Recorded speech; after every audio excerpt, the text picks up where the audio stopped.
All right, here we go. Happy birthday to me, Armchair Engineer 85.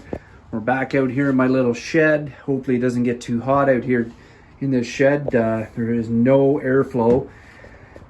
We today are going to pick this V-twin up. Bought this for $80 and we're going to put it in here. This is the 21 horsepower Briggs V-twin. It is, I can't remember what the CC is, but I did confirm that it is a 21 horsepower. And after digging around on the internet, I was able to find it, like I said, for $80. Pretty decent deal, more than a decent deal. Had to drive about an hour to pick it up.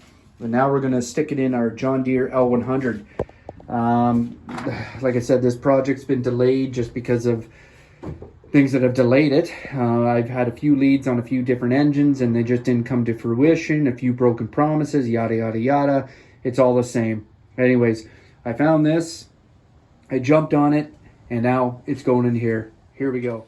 Okay, so first thing we're going to do, while I've got the engine out and I've got all the room in the world, I want to swap out this old muffler here. This is for the single cylinder.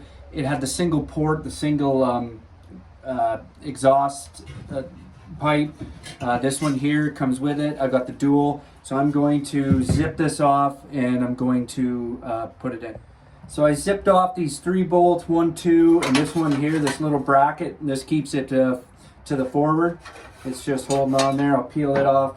And then you've got 2 here, which I removed, and then they've got these 2 little retaining clips. You pop them off, and boom, your old muffler comes out. That's how easy it is. You can still see all the oil that came from the last blow up.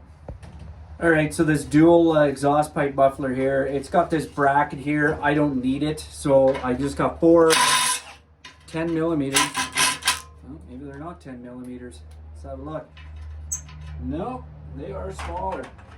Tried an 8, but an 8 didn't work, of course. I dropped that. Okay, we'll try 9.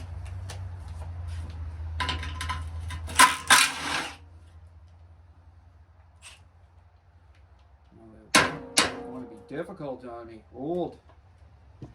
Okay, so a bit of a process here.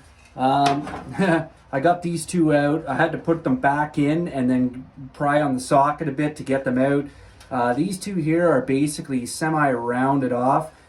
I tried with a like my Dremel tool, the cutoff disc, making some slots here to see if I could get a like a standard or slot screwdriver in. They didn't really work very well, so I was mostly using metric sockets, but I mean, this is technically is an American machine.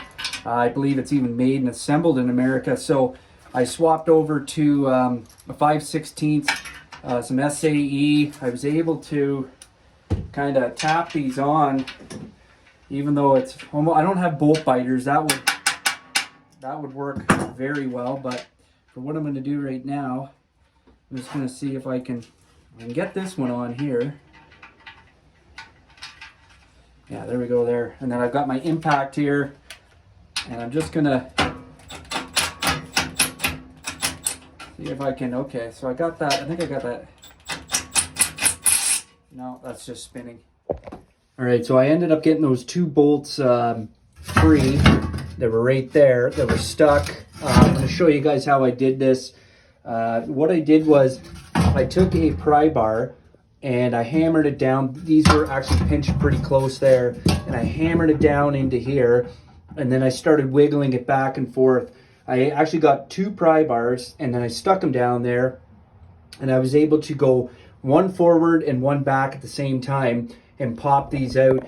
These little bolts here, I mean, they're not very deep, so I thought, you know what, I could probably pop those right out.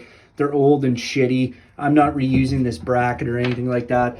So I was able to get away with it. And here's another little tool tip or tool hack. Don't ever let somebody tell you that having 2 sets of pry bars so you have 2 exact same lengths is crazy.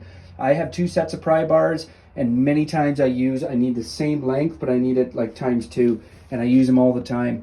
So I've been called out before, so why do you have 2? I mean, they're different colors, but why do you have 2 of the same set? Because I use them all the time. I need the same length times 2.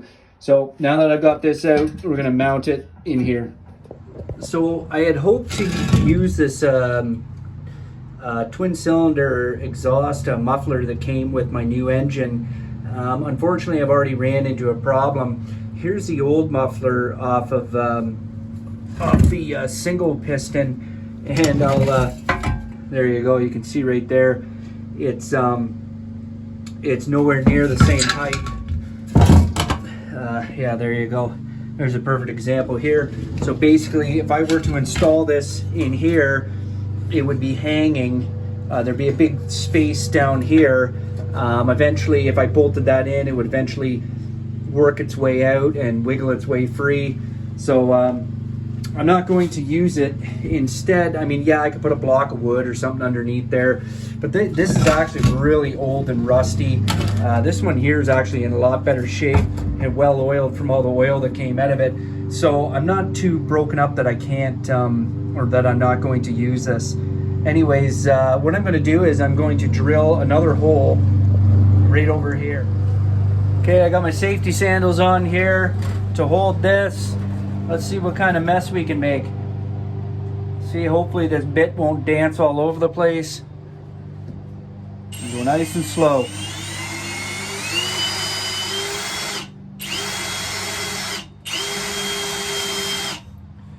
Alright, we're getting somewhere. Got a nice little pilot. Whoa. Kick back. There we go.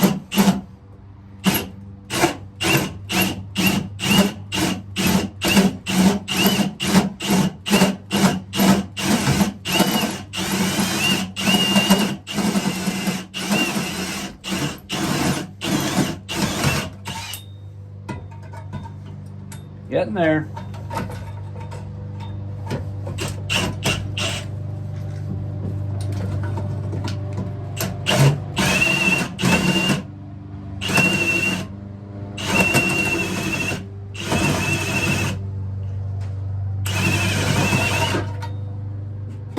We're through.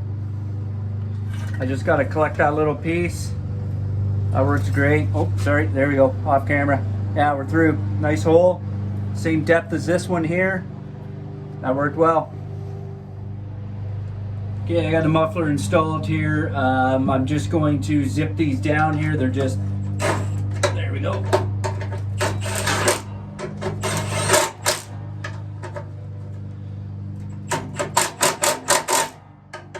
Don't come onto them too much. Just enough.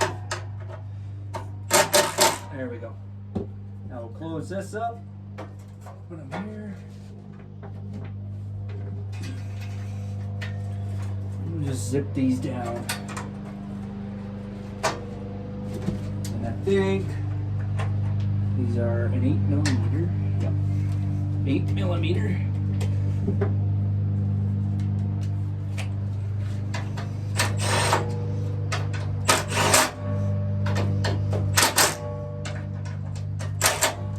There we go. Okay, muffler installed. I'm just going to show you guys here. The nice thing about reusing this one, it has a 3-bolt pattern. This muffler here had a 4-bolt pattern, which I would have to, I suppose, re-drill, find out where they were going to line up, which would suck, which I'm glad I don't have to do. I wouldn't be able to use this bracket here. This is more in a Delta configuration, so that's great. I'm able to reuse this. I got my factory exhaust hole, and I don't know if you guys can see right there. There's my new one cut out for my new exhaust pipe. So I've got this all buttoned up and we're good to go. I think we're going to conclude the video here. We're going to do part 1, the muffler install, just because I don't want to make these too long, and I want people to, if they want to dig into what they got to do, they can kind of search little by little or video by video. I also don't have the room. That's why my last video, the KitchenAid, I had to break it up into 3.